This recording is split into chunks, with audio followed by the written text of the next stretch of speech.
Halo adik-adik, hari ini kita akan membahas mengenai dampak pencemaran tanah dan cara penanggulangannya. Agar kalian lebih paham, jangan skip videonya dan dengarkan hingga selesai.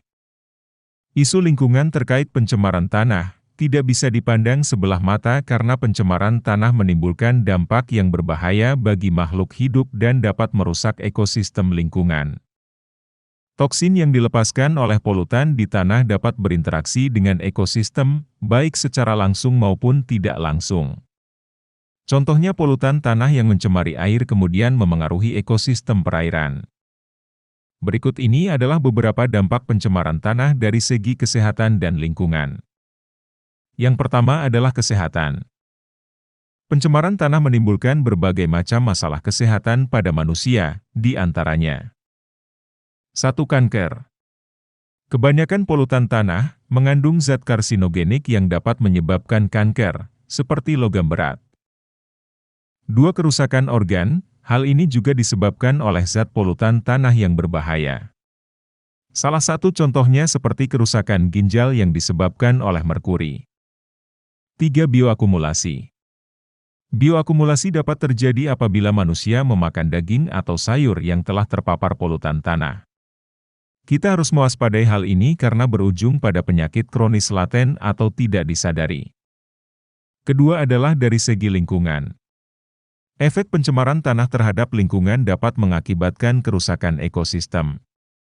Beberapa dampak lingkungan yang disebabkan oleh pencemaran tanah ialah 1. Hilangnya keanekaragaman hayati.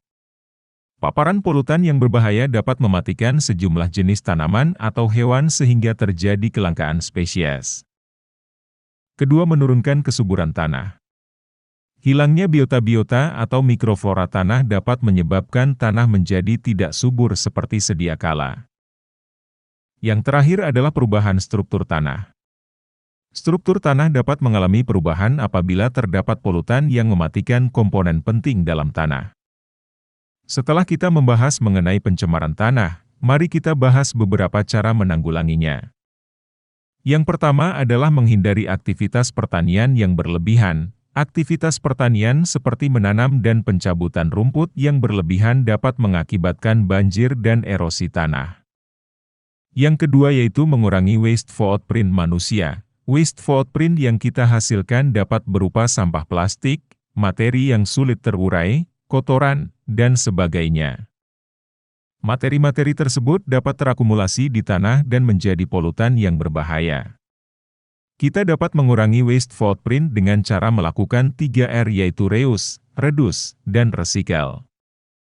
Ketiga, pencucian tanah. Pencucian tanah bertujuan untuk menghilangkan kontaminan yang ada di dalam tanah. Cara pengelolaan ini menggunakan air untuk membersihkan tanah dan memisahkan tanah yang terkontaminasi.